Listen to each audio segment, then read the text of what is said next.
Hello everyone, কথা ধারাবাহিকের আজকের পর্বে দেখতে পারবেন চিত্রা প্রান্তিককে বলে, তোমায় বারবার আমি বারণ করেছি আমার ছেলে মেয়েকে এইসবের মাঝে আনবে না। আমি আমার মেয়েকে কিন্তু রেস্কিউ করে নিয়েছি তোমার ভাইয়ের হাত থেকে, কিন্তু আমার পার্সেন্টেজ চাই। প্রান্তিক হাসে, বলে আমি জেলে, আমার ভাই জেলে, আর আপনি পার্সেন্টেজ চাইছেন? আগে আমাকে এখান থেকে বের করুন, আপনাকে ইনফরমেশন দেব।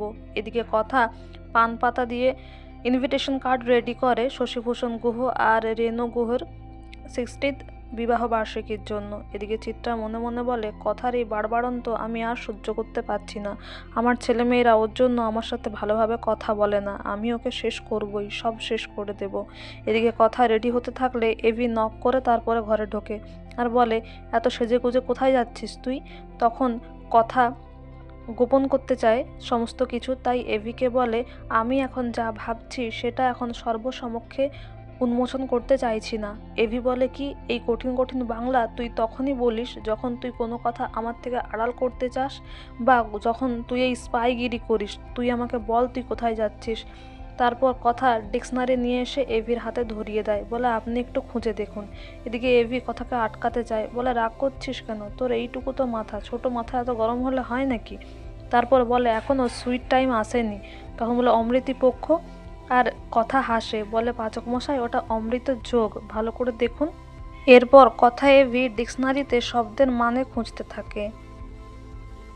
যদিও ঋতু বুঝতে পারে কথাকে এখান থেকে নিয়ে যেতে হবে, তাই প্রত্যয়ের হেল্প নেয় আর কথা ঋতু বেরিয়ে যায় আর বাইরে থেকে দরজা আটকে দেয়। কথা বলে, আপনি একদিন আমায় দরজা বন্ধ করে রেখেছিলেন, আজ আমি বন্ধ করলাম, জানালাও বন্ধ, পালাতে পারবেন না।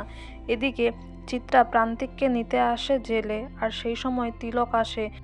বলে, কি ভেবেছিলেন আমার বেঁচে থাকার কথা নয়? কিন্তু আপনার দলের লোকই আজকে আপনার প্রতিপক্ষ। এদিকে প্রান্তিক বেরিয়ে এসে জানতে পারে বাড়িতে 60তম বিবাহ বার্ষিকীর অনুষ্ঠান, তাই সে বলে, আমার ঝাল আমি সব মিটিয়ে নেব, অনুষ্ঠানে আমি আসবই, কথা করলি আর অগ্নিভোগে শেষ করে দেব। এদিকে কথার হাত থেকে পান পাতার কার্ডগুলো পড়ে যায়।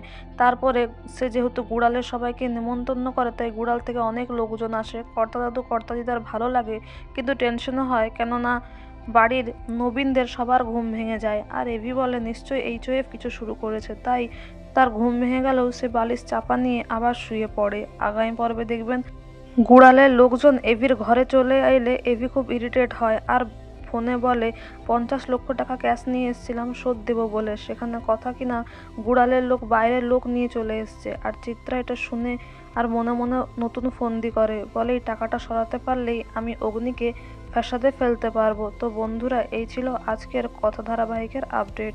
Thank you so much for watching the video.